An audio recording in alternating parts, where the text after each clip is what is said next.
klase natin ngayon, it will be a series na, no? Natapos natin yung tulip, natapos natin yung 5 solas. Siguro by then, very hard na yung inyong paniniwala tungkol sa Panginoon, ano?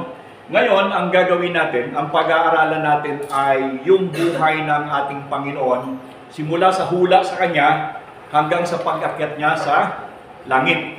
Ano? So, pag-aaralan natin yung Kanyang buhay sapagkat napaka-importante nito dahil lang sa kung siya ang ating Panginoon, dapat makilala natin kung sino siya. Tama yun? Importante ba na makilala natin kung sino ang ating Panginoon?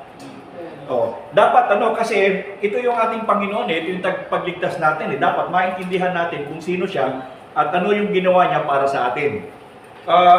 Nung araw, di ba merong sikat na dalawang artista na babae na kung saan ay pinagkakaguluhan ng lahat at inaalam na nila lahat ang patungkol sa kanila? Sino yung dalawang yun, nung araw?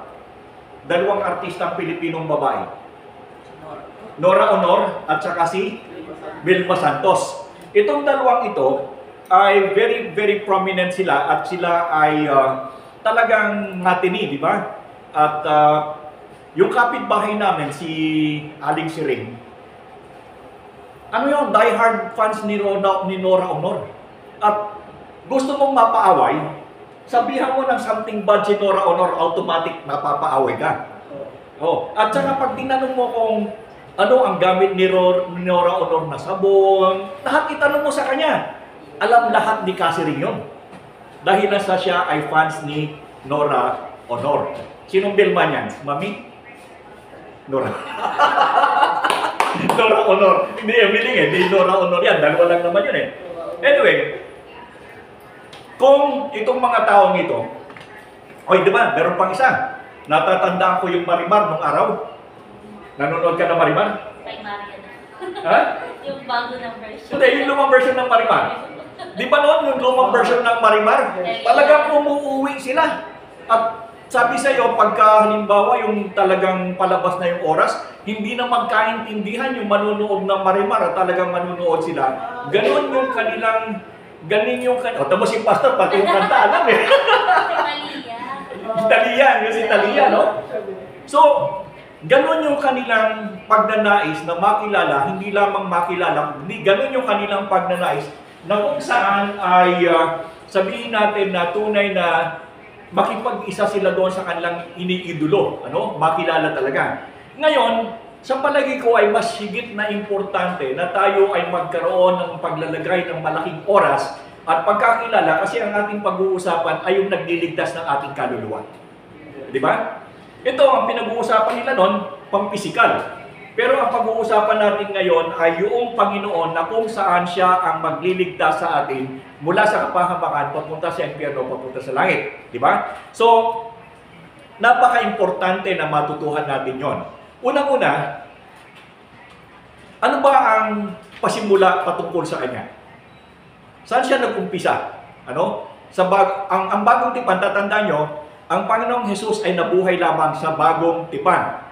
New Testament, bagong kasunduan. Pero, meron na inihula sa Kanya sa lumang tipan. Even before Jesus Christ arrived on earth, He was already predicted that He will be coming over. Okay? So, tingnan natin yung prediction sa Kanya. Pastor, pakitingin mo doon sa iyo sa Old Testament. Isaiah 7:14. Isaiah 7:14. Dahil dito si Yahweh mismo ang magbigay sa inyo ng palatandaan. Maglilihi ang isang dalaga at magsisilang ng isang sanggol na lalaki at tatawagin sa pangalan ng Emmanuel. Okay. Ang sabi doon sa lumang tipan kay Isaias, ano ang sabi doon? Ay kaya't ang Panginoon mismo ang magbibigay sa inyo ng isang tanda. Ang dalaga, remember, ang dalaga ay maglilihi at manganganak ng isang lalaki at tatawagin niya itong Emmanuel. Okay, Emmanuel. Okay, so ito'y hula sa lumang tipan. Pakibasa ng Matthew 1:22-23.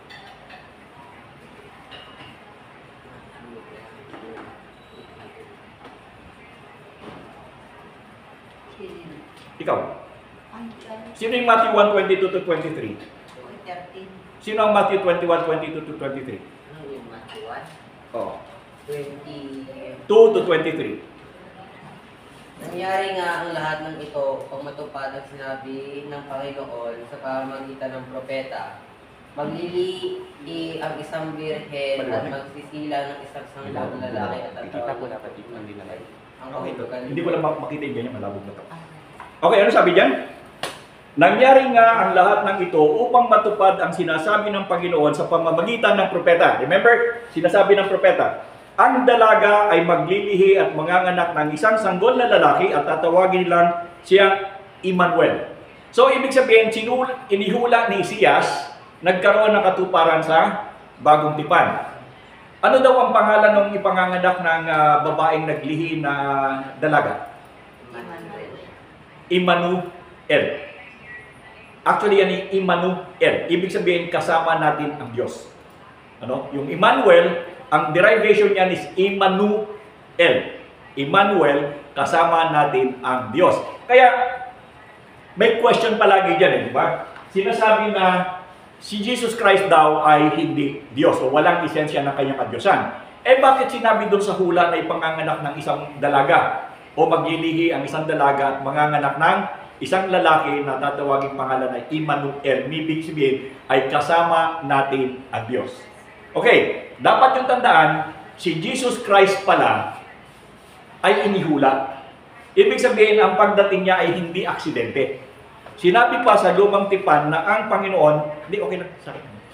Sinabi na sa lumang tipan na meron talagang dadating na isang lalaki, pero ang kanyang kapanganakan ay hindi ordinaryo. Bakit? Dalaga ang nanay. Pero hindi dalagang ina. Yung pag sinabing dalagang ina, ibig sabihin ng anak ito, dahil lang sa siya nagkaroon ng asawa o nagkaroon ng pakipagtalik sa isang lalaki at nanganak siya. Pero si Maria ay kakaiba sa lahat sapagkat siya ay nanganak at sa kanyang kapanganakan ay nanatili pa rin siyang isang birhen. Actually, may patunay tayo dyan kasi sinabi dyan ay siya ay nanatiling birhen hanggang sa, kasi nagkaroon pa siya ng anak After Jesus Christ, actually marami pang anak yan. May anak pa siya mga babae. Later on, discussin natin yan. But mag-focus muna tayo kay Jesus Christ. So, ang kapanganakan ni Jesus Christ, tandaan nyo, ito ay hindi aksidente dahil ito ay inihula.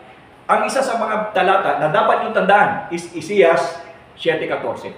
Napaka-importante yan. Kasi yan yung magbibigay o sabihin natin na pinaka-peg o core na existence ni Jesus Christ sa atin sapagkat siya ay inihula ni Isaias sa lumang tipan. At nagkaroon siya ng katuparan doon sa Matthew 1:20-23, sinabi na siya ngayon ay nangyari na nga ang lahat na ito ay matupad sa sinabi ng Panginoon.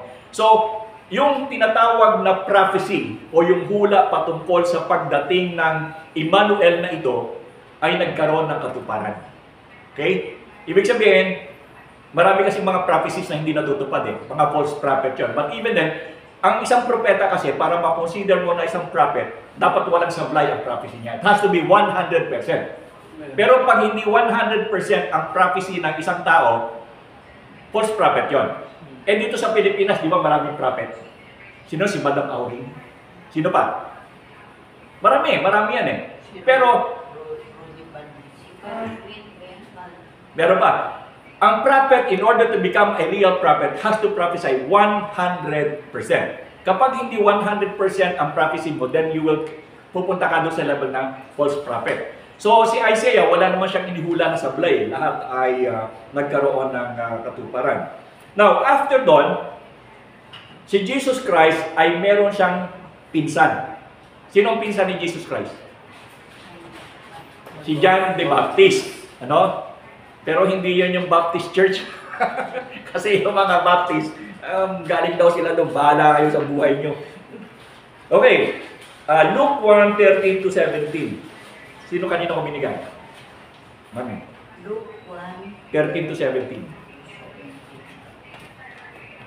Ngunit sinabi ng anghel sa kanya, huwag kang matakot, Zacarias. Dininig ng Diyos ang iyong panalangin.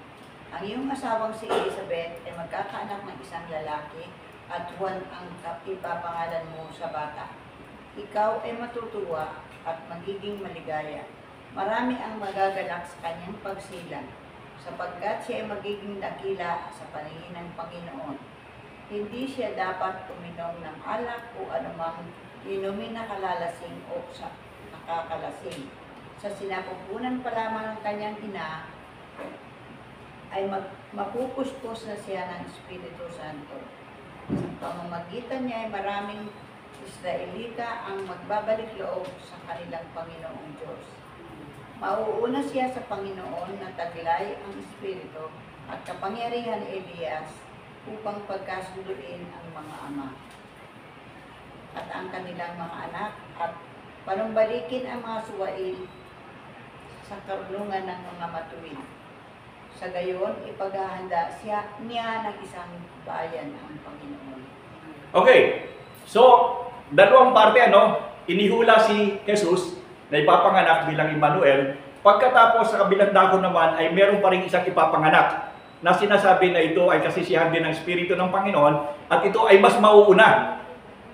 Mauuna ito kaysa na ipanganak kaysa kay do sa Emmanuel o kay Jesus Christ. So ito si Juan Bautista. At ang sabi dito kay Juan, ang sabi dito ay ito daw ay hindi dapat paiinumin ng anumang bagay na nakalalasing. At ang gagawin niya ay pagkakasunduin niya ang mga Israelita. So, dalawa ito na may misyon sa mundo. Yung isa ay Emmanuel at ang isa naman ay yung mauuna doon sa Emmanuel. At ito ay tingnan natin.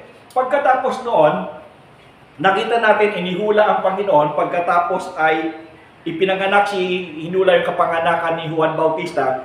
Now, tingnan natin yung anunsyo. May announcement. Luke 1:26 to 33. Kanino yon? Sige. Lucas, chapter 1, verse 26 to 33. Sige. Ipinahayag ang pagsilang ni Jesus.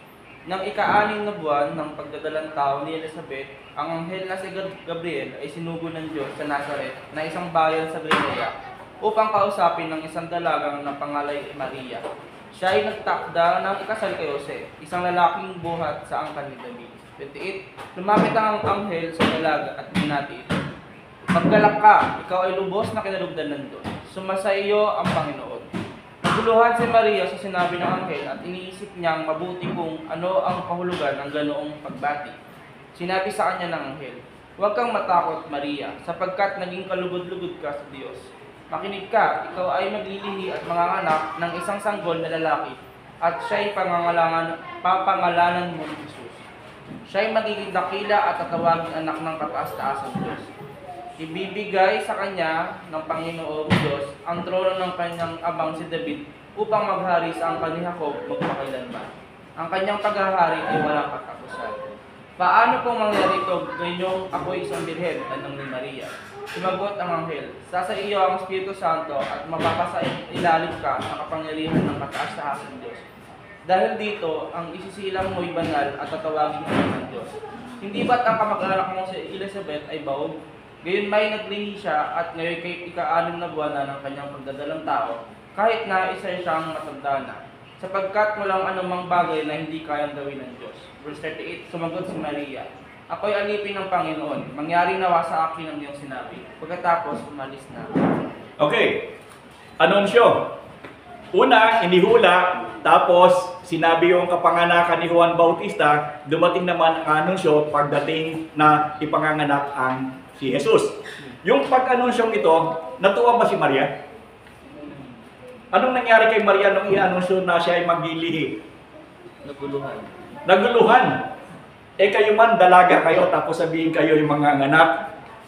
Abay, medyo may problema yan. Kasi marites yan. Di ba?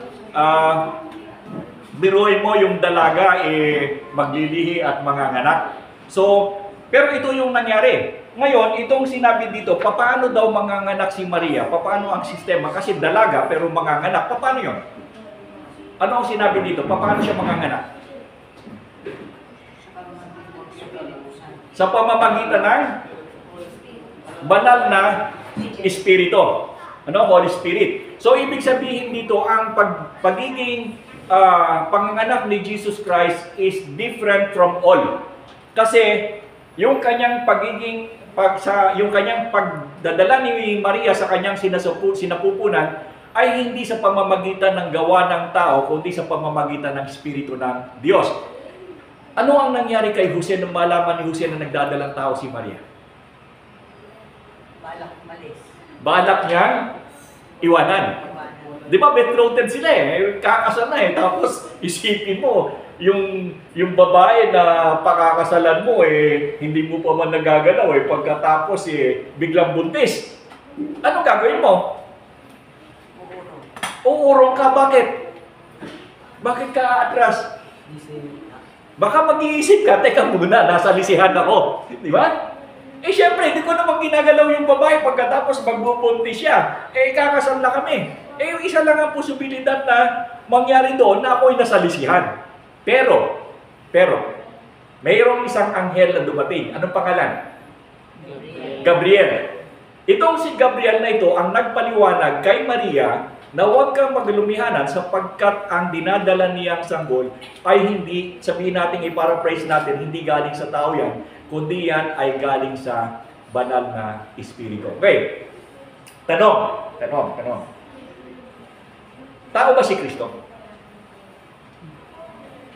Tao siya, naging tao siya, di ba? Naging tao, nagkatawang tao. Pero ang tanong, siya ba'y tao lamang?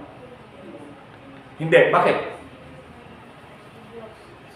Bakit si Jesus Christ ay hindi tao lamang? Kasi, like for example, sabihin na natin diretsuhan, ang Iglesia ni Kristo ay sinasabing, at makikipagpatayan sa iyo yan, na si Kristo daw ay tao lamang. Or is lamang. Ibig sabihin kung siya ay tao lamang, may laman at buto, may dugo, katulad natin. So, ibig sabihin, walang pagkakaiba si Jesus Christ sa atin sapagkat siya ay tao lamang sa katuruan ng mga Iglesia ni Cristo, 1914, na pinagmunuan ni Manalo. Okay. Sa katuruan ng Biblia, pwede niyo bang masabi na siya ay tao lamang? Bakit? Justify. Apologize.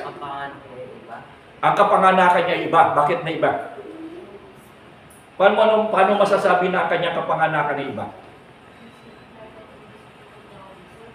Meron bang babae na nanganak pagkatapos ng kanyang kapanganakan din na nanatiling birhen? Meron? Meron. Si Maria.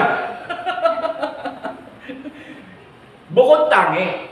Dahilan sa kasaysayan ng mundo, genetically at saka sabihin natin science and biologically, walang pwedeng mangyari nun. With the exemption of Mary. Because when the Bible is saying that when Jesus Christ was born, He was not delivered as a normal person.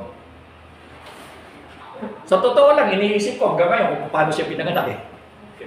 Di ba? Ipinanganak ka, syempre, lalabas doon sa talagang labasan ng bata, eh syempre, mag-broken yung hymen nun, and at the same time, lalabas. Kasi malaking bata eh. But ang sabi ng kasulatan, Mary remained a virgin after the birth. So, extraordinary. Wala pa sa kasaysayan ng sanlibutan nagkaroon ng kapanganakan na ganitong klase. How could he be a regular person? Di ba? Mag-isip ka na lang. Mag-isip ka na lang kung may isip ka at kung may lohika ka, di ba? Katulad ng sinasabi na. Kung titingnan mo talaga, ang sinasabi ng kasulatan kung paano ipinanganak ang Panginoong Jesus, it would be an extraordinary birth because walang tao na po pwedeng ipanganak ng katulad sa kanyang kapanganakan. Di ba? Walang katulad, kakaiba. Okay, ano pa yung isang talata na pinasabi ko? Kuya, anong talata ka? Kapanganakan. Luke 2:1-7. Ang panahong iyon, inutos ni Emperador Augusto na magkaroon ng census sa lahat ng nasikupan ng Imperyo ng Roma. Ang unang census na ito ay ginawa noong si Cirenio, ang gobernador ng Syria. Kaya umuwi ang mga tao sa sarili ng bayan upang magpatala. Mula sa Nazareth, isang lungsod sa Galilea, si Jose ay pumunta sa Judea, sa Bethlehem ng bayan sa nilangan ni Haring David, sapagkat siya ay mula sa angkan ng David. Kasama rin niya umuwi upang magpatala si Maria na kanyang magiging asawa, na noon ay nagdadalang tao. Habang sila ay nasa Bethlehem, sumapit ang oras ng panganganak ni Maria.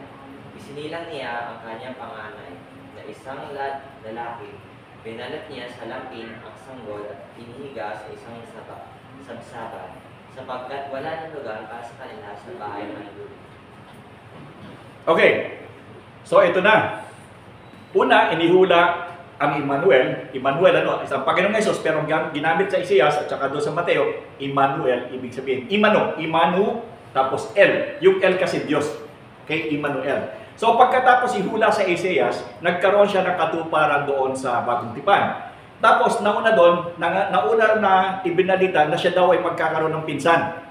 Ang kanyang magiging pinsan, ang pangalan ay si Juan Bautista. Ipanganganak sa kanya ilang buwan ang labang? 6. 6 months ahead. So, ang trabaho kasi nitong si Juan ay pagbabatiin daw lahat ng mga Hudyo o mga tao. Ngayon, pagkatapos nun, nagkaroon ng anunsyo ng kapanganakan ni Jesus. Pinuntahan ng Anghel Gabriel si Maria at sinabi kay Maria, Maria, ikaw ay manganganak ng isang lalaki, pero sinabihan din si Jose, Jose, huwag kang matakot. Kasi yung ipinabubuntis ni Maria na iyong katipan o iyong kasintahan, hindi yon sa tao. Dahil yon ay sa Espiritu Santo.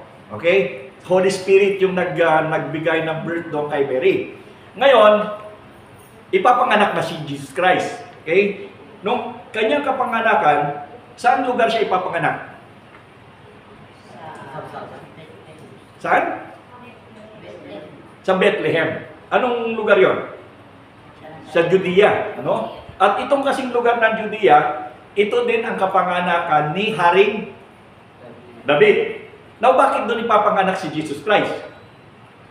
Kasi si Jesus Christ ay nasa linyada ni Haring David. At ang sinasabi kasi ng banal na kasulatan, ang Mesiyas o ang tagapagligtas ng sanlibutan ay magmumula sa linyada ni Haring David. Okay, kung kaya sinabi dito na si Jesus Christ ay mula din sa linyada ni Haring David. Kung kaya siya ay doon ipapanganak sa Bethlehem. Okay. Nung ipinanganak si Jesus, pang-ilan siya? Panganay. Pag sinabing panganay, anong ibig sabihin nito? Una. Oh, pag sinabing una, Isa. panganay ka? Sino panganay dito? Si Kuya. Kuya, panganay ka. Pag sinabing panganay ka, ikaw ang una. Anong ibig sabihin? Meron kang pagkasunod. Oh. Kasi kung may panganay ka, meron kang bunso. Kaya nga tinawag kang panganay eh. Alam ka naman tawagin mo panganay, nag-iisa.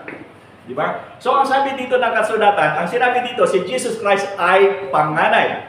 Ibig sabihin, hindi siya nag-iisa na naging anak ni Maria at ni Jose. Totoo yun. Sapagkat si Maria at saka si Jose ay nagsama.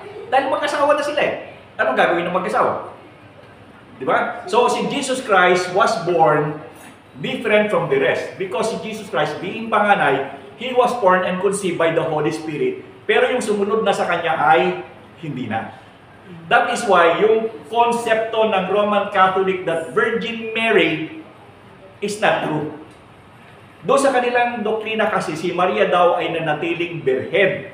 Di ba? Virgin, Immaculate Conception. So, teka muna. Mag-isip ka nga, Immaculate Conception. Eh bakit ang sabi ng Panginoon o ang sabi sa kasulatan meron siyang anak na iba kasi si Jesus Christ ay panganay. Actually, later on, i-discuss natin na meron siyang kapatid na lalaki at mga babae. O isa sa mga apostol, I think, isa dyan, later on, pag-discuss natin. So, hindi totoo yung sinasabi ng Roman Catholic na si Virgin Mary ay nanatiling birhen sapagkat ang sabi ng kasulatan, si Jesus Christ ay panganay. Pag panganay, may bunso. So, hindi siya nag-iisa. The only difference, like what I'm telling you, that Jesus Christ was extraordinary, but not the rest. Yung sumunod sa Kanya, regular na. Okay. Isa pang patunay. Okay, isa pang patunay. Paano nyo i-justify na si Jesus Christ ay hindi tao? Hindi siya talagang tao. Dumating siya sa lupa, ipinanganak siya ni Maria, bilang siya'y Diyos, pero nung siya'y panganak, nagkaroon siya ng katawang tao. But how would you justify that Jesus Christ is not really a human being na katulad natin? Paano yung justify? Kasi itong issue talaga tungkol sa Kanya. Now I would like to bigyan kayo ng mabigat na argumento na si Jesus Christ ay hindi talaga tao. Bakit? Kapag ang isang tao, para maging tao, paano siya nakukonsig? Paano siya nabubuo? 9 months. Lalaki at may babae.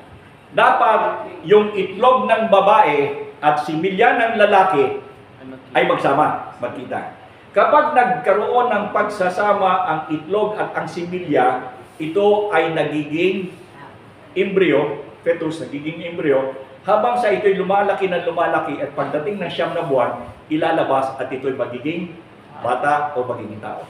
Ang tanong, si Jesus Christ ba ay may pagsasama ng fetus, ng embryo, ng egg at saka ng sperm? Meron? Pero pinanganak siya. So, paano nagkaroon ng isang tao, naging tao lamang siya, wala naman siyang pagsasama ng itlog at saka similya. Paano mo sasabihin tao yun? Di ba? So that will be a very, very good argument to prove that Jesus Christ is not human being. He is not just a human being. Katulad ng inaakusa at sinasabi ng Iglesia ni Cristo dito sa Pilipinas. Ang argument nila, tao lang yun eh. Saka nakakita ng tao na ipinanganak na walang pagsasama ng similya at saka ng itlog at saka ng similya. Sabihin nyo nga. Meron na ba kayong tao na nakita o ipinanganak dito sa mundo dito na walang pagsasama ng similya at saka ng itlog? Wala pa, di ba? So, kung titingnan mo ang lohika, pwede natin, itong best argument this is the best argument, pero huwag na kayo makipag-argue. But ang sinasabi ko, only to prove that Jesus Christ is not a mere human being is simply because that Jesus Christ has no union of sperm and egg. Di ba? At dahil lang walang union ng sperm and egg, hindi siya tao. Nagkatawang tao, ang sabi. And also, hindi ginalaw ni Jose si Maria. Di ba? Sinabi doon na hindi gagalawin ni Jose si Maria. Paano papanganak yan kung hindi ginalaw?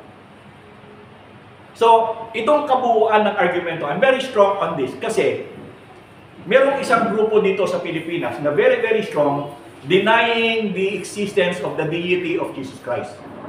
Kaya dapat maintindihan nyo, may i-argue ninyo at may pagtanggol ninyo ang ating Panginoon na kapag sinabing ang si Jesus, kasi daw si Jesus ay nagugutom, siya daw ay napapagod, ano pa? Mutot. Gutom siya yun, Suryano yun eh. Si Suryano yun, gutom daw. Nagugutom, napapagod, umiiyak, di ba, nananalangin. All the elements of a normal person is with Jesus Christ. Tama, hindi naman natin dinideny. But we could not also deny the fact that He was born differently. That He was born without the union of sperm and egg. How could He be a person? So lumalabas lamang dito ang sinasabi ng kasulatan na siya ay pumunta rito, ang Diyos ay pumunta rito sapagkat siya may kadahilanan. Ang kadahilanan nun ay upang siya ay magligtas ng sanlibutan. Isa pa pinakamagandang libaw. Bakit si Jesus Christ ay bumaba sa lupa? Bakit? Bakit si Jesus Christ bumaba sa lupa? Sa palagay niyo ba kung si Jesus Christ ay bumaba sa lupa being God as He is, magkakaintindihan tayo? Hindi. Halimbawa, bigyan ko kayo ng halimbawa. Yung isang langgam, okay, sabihin natin yung langgam. May colony ng langgam, may colony ng langgam. When you say colony, ito yung grupo ng mga langgam. Ito yung truck. Siyempre yung truck may gulong. Diba? So yung gulong ng truck na ito, tatamaan yung colony ng langgam. Paano mo may liligtas sa mga langgam? Paano may liligtas sa mga langgam? Ilagay ng pagkain.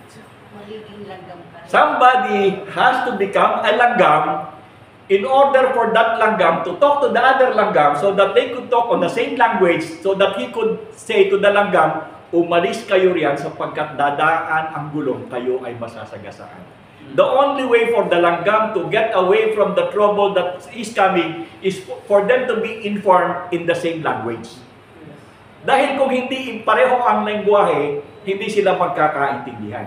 That is the very essence why God came to earth as in human form in order to talk to humanity in the same level so that they could understand each other. Tama, mali? Diba? Galing ng Diyos, ano? Hindi lang mahaba yung kanyang pasensya at mayaman siya sa awa, But God is very, very strategic. Napakagaling ng sistema ang ginawa niya. He could not talk to people or He could not talk to humanity not unless He come to the same level. And He did it. Why? For God so loved the world that He gave His only begotten Son, that whosoever believes on Him should not perish, but have everlasting life. Yun yung essence ng John 3:16. He came to earth so that He could talk to humanity on the same language. Di ba? Kaya nga tayo merong kaligtasan ngayon sapagkat naintindihan natin kung ano yung ginawa niya. Eh kung hindi natin naintindihan, condition pa rin tayo. We will be doomed perpetually. Lahat ng tao. Okay, so naintindihan nyo, yung una, ay inihula siya, ipinanganak si Juan Bautista, inanunsyo yung kapanganakan ni Jesus Christ, ipinanganak siya, but always remember that His birth is not regular birth. Okay? Naintindihan nyo, yun ang pinaka-importante sa lahat. Okay. Yung malahim walang kapanganakan, okay? Yung malahim walang kapanganakan is because Jesus Christ was born into a virgin woman, which is not possible. Hindi posible. But it became possible because yun ang nangyari sa Panginoon ng Panginoon natin. Okay. After nun, ay dinalaw siya ng mga pastol. Luke 2:8-14. Sino yun? Luke 2:8-14. Pakibasa. Sige. Luke 2:8-14. Doon ay may mga pastol na nasa parang at nagbabantay ng kanilang mga tupa ng gabing iyon. At tumayo sa harapan nila ang isang anghel ng Panginoon at nagliwanag sa kapaligiran nila ang kaluwalhatian ng Panginoon. Ganoon na lamang kanilang pagtatakot. Then, ngunit sinabi sa kanila ng anghel, "Huwag kayong matakot, ako'y may dalang magandang balita para sa inyo na magdudulot ng malaking kagalakan sa lahat ng tao. Isisilang sa inyo ngayon sa bayan ni David ang tagapagligtas, ang Kristong Panginoon." 12. Ito ang inyong palatandaan. Matatagpuan nyo ang isang sanggol na nababalot ng lampin at nakahiga sa isang sabsaban. 13. Biglang lumitaw kasama ng anghel ang isang malaking hukbo ng mga anghel sa kalangitan. Sila'y nagpuri sa Diyos at umaawit. Papuri sa Diyos sa kaitaasan at sa lupa ay kapayapaan sa mga taong pinalulugdan. Okay. Masdan yung mabuti. Welcome po. Masdan yung mabuti yung kapanahunan ng pagdalaw ng mga pastol. Ang sabi dito ay meron daw isang yung mga pastol ay nadoon sa parang gabi noon at may dumating na ano? Ano yung mga dumating? May dumating na isang anghel. Pagkatapos dumating yung anghel ay meron pa rin daw marami pang mga anghel na dumating at sila ay nag-awitan. Now ito yung trick dito. Ano ang panahon nang dumating ang anghel sa mga pastol? Ano yung panahon? Summer.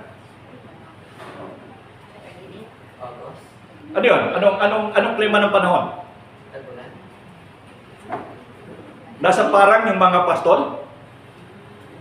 They were tending to the sheep, to the flock.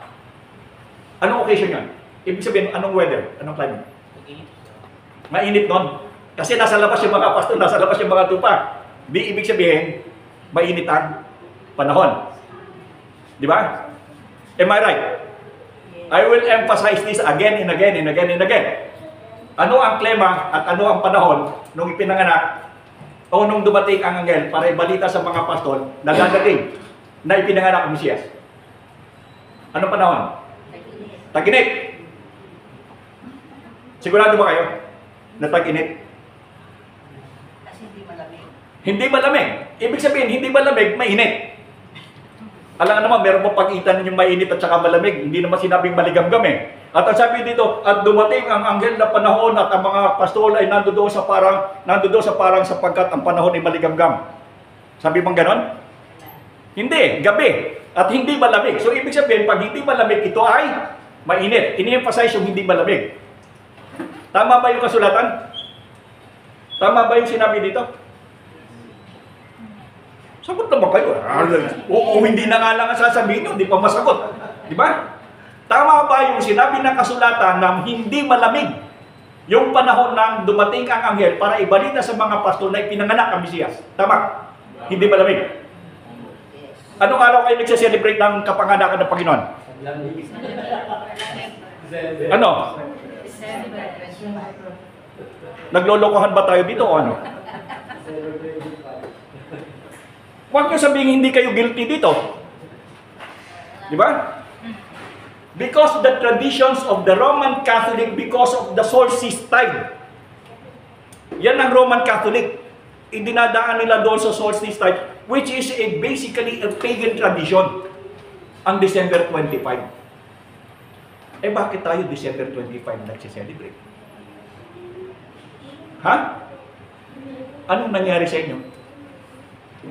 Sasabihin lang nyo, hindi kami maaaring hindi mag-celebrate ng December 25 kasi may Christmas bonus. Alam ka naman, hindi namin tanggapin yun. Hindi ba? So, lahat kayo dito guilty. Guilty kayo. Because the Bible said so that it is not December 25. Because December 25, even then taglamig at merong yelo. Ha? Hindi ko mo ginawa ng lahat, okay na gawin natin dahil ginagawa nila. Kung ikaw ay isang tao na nanindigan sa katotohanan, wala akong pakialam sa inyo. Sapagkat ito ang sinabi ng kasulatan. Ito ang paninindigan ko. Meron kayong problema. Anong buwan ngayon? June 30. Bukas, July. August, September, October, November, December, 5 more months. Mamumroblema kayo ng malaki. Bakit? Anong gagawin nyo? Magse-celebrate kayo? Di ba? Anong gagawin nyo? Huwag nyo sabihin sa akin, hindi kayo magse-celebrate. Maniwala sa inyo. But the Bible is clearly saying that it was not December 25. Ang ating Panginoon ay itinanong. Ang Iglesia ni Cristo, naniniwala sila na hindi December 25. I tell you. Pero nag-celebrate din sila. Kasi tumatanggap din sila ng Christmas bonus. Di ba? Kung talagang hindi ka naniniwala sa Christmas December 25, kung tanggapin yung Christmas bonus, sabi mo sa employer mo, Sir, hindi ako naniniwala dyan sa December 25, kaya sorry ka na lang, hindi ko tatanggapin yung perang ibibigay mo sa akin ng Christmas bonus. Gawin mo na siguro Marso o Agosto. ilipat mo ng buwan, tatanggapin ko. Kaya nyo ba yun? Hindi, kasi batas yun no? Sa law. So nakita natin dito na marami ang discrepancy na ginagawa dito sa Pilipinas dahilan sa ang Pilipinas ay hindi naman talaga practicing Christian. Ang Pilipinas ay Kristiyano but nominal Christianity tayo. Ito itinuro ko sa mga sundalo kahapon The difference between being a nominal Christian and a practicing Christian. Ang nominal Christianity, they believe that they are Christian but they just believe but they never act like one. And there are 86 million people in this country who are acting like one. Baka yung porsyento ng mga taong talagang nagsasabing practicing Christian, nasabi ko sa lahat, probably it could be 2% man. Kayo ba practicing Christian? Sigurado kayo?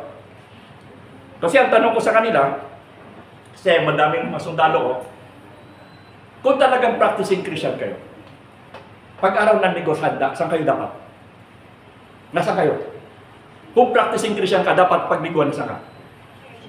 Simbahan, di ba? Kasi itinalaga sa ating mga Kristiyano dito sa Pilipinas na ang araw ng pagsamba ay Linggo. Kung Sabado, di Sabado. Kung Miyerkules, di Miyerkules. Wala namang issue doon Ang issue dito, yung bang araw ng o panahon ng iyong pakikisa sa iyong Panginoon, sa lugar na itinakda na doon ka. At tamang oras. Pastor, ano taga Malate? Hindi, Pastor, taga Malate ako. Okay, bakit taga Malate? Late. Ganun pala yun. Okay. Isa pa sa pinag-uusapan namin kahapon, kung talagang ikaw ay practicing Christian ka. Pinag-aralan na natin dito. Kapag ikaw ay practicing Christian, medyo ikuha natin itong ating pinag-aralan. Pastor, sabihin mo sa akin noong time na, kasi ako wala akong limit kahit magdamag tayo magkwentuhan dito. Anyway, kung talagang ikaw ay practicing Christian, ano ang iyong pamantayan sa buhay sa sinasabi ng Panginoon sa kasulatan? Itinuro ng last na teaching ko. Ano man ang iyong ginagawa, kumakain ka, umiinom o anuman ang iyong ginagawa, gawin mo ito para sa kaluwalhatian ng Diyos. Yun ang practicing Christian. The question is, in whatever you do, are you really doing it for the glory of God? Ang sabi ko nga sa kanila kahapon, sa klase ko, kung ang lahat ng mga tao sa Pilipinas who are claiming to be Christian, in fact, nag-aral pa sa mga Catholic school na Christian quote and quote, ay talagang, yung talagang sabihin natin itong mga tao ito practicing Christian, what will happen to our government? Walang corruption.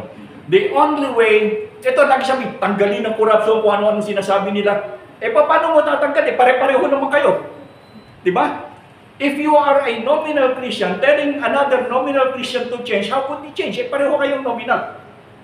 The only way to change this country is for the practicing Christian to govern. It happened noong 15th century. Alam niyo yun? Nung nagkaroon ng Reformation, yung mga tao, kinwestiyon yung Roman Catholic Church, yung kanilang pamatayan at patakaran, sabi nung mga nandoon ng mga pare, teka muna, Mr. Pope, hindi yata tama sa Biblia yung pinapatupad mo. So nagkaroon ng Reformation. Di ba? Hindi na sila sumang-ayon doon sa katuruan ng Roman Catholic Church. Pero Roman Catholic din sila. The only difference is that sinabi nila na hindi kami sasama sa tinuturo mo. So, nung hindi sila sumasama sa katuruan ng Roman Catholic Church, though sila'y Catholic, sinunod nila ang kasulatan, being apostolic, anong nangyari sa mundo? Nung sila na nag-dominate, di ba nagkaroon ng modern age? Di ba nagkaroon ng Renaissance period? Nagkaroon ng pagbabago ang mundo kasi nakatakas sila dun sa grip ng Roman Catholicism na kung saan nag-aari po. It's just the same today. Gusto niyo magkaroon ng transformation ang Pilipinas? Tumakas kayo doon sa grip ng Roman Catholicism. Kasi 86 million sila. Ang ilagay mo sa pamahalaan at gawin mo ang Pilipinas na practicing Christian, not nominal Christianity. What do you think will happen to this country? Ano mangyari sa Pilipinas kapag practicing Christian na tayo? Ano mangyari?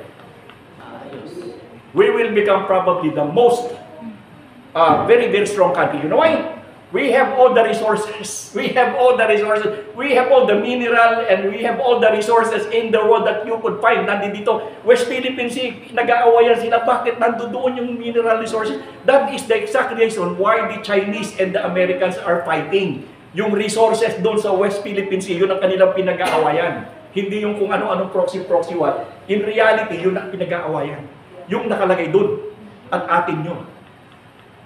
Diba? Why is Chinese keep on getting it? Why? Because so much resources. So nakita natin na kung ang Pilipinas will follow yung katuruan ng ating Panginoon and the Philippines will become a practicing Christian, not a nominal, sa labi ko sa kanila, isa looban lang ng isang buwan, we will become one of the most powerful nation in Asia. Totoo hindi? So that is the solution. Huwag na kayong maghanap na kung ano pa sinasabi mga solution. The only solution for this country to become great is to make the nominal practicing. Tama mali? Okay, bukas, ang pinag-aaralan po natin dito ay yung life of Christ. Ano? Nakita na natin na si Jesus Christ pala ay inihula. Pagkatapos niyang inihula din yung pagdating ng kanyang pinsan na si Juan Bautista. Pagkatapos ano sunod? Nagkaroon muna ng announcement kay Virgin Mary na siya ay manganganak ng extraordinary dahil lang siya ay manganganak pero ang kanyang ipapanganak ay walang meeting ng egg and sperm. Kaya nga, Holy Spirit Saan ka nakakita ng taong pinanganak na walang sperm and egg? Si Jesus Christ lang, di ba? At at the same time, nung ipinanganak siya, yung kanyang nanay, virgin pa rin. Kaya niya yun? Kayo mga nanay, kaya yun? But Jesus Christ, what happened to Mary? He's still virgin because nung siya pinanganak, ang nanganak sa kanya is through the power of the Holy Spirit. That is different. That is why we claim that Jesus Christ, against the claim of the Iglesia ni Cristo, na tao lang siya. Meron ba taong gano'n?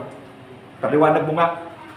Okay, so yun yung ating pinag-aralan and we will continue because we are now studying the life of Christ. Lalo na pagdating doon sa mga three kings. Maganda yan. Ganda yan. Susunod natin sa linggo, 3 kings ang pag-aaralan natin. And you will find out, wala sa linggo. Hindi, may kwentuhan tayo, di ba? May kwentuhan tayo Akala nyo makakaligtas kayo sa akin. Hindi, kasama sa kwentuhan yan. Sige, di ba, Pastor, may kwentuhan tayo? Wala. Hindi ka makakaligtas kayo sa akin. Anyway, Pastor, sige po. Sige po.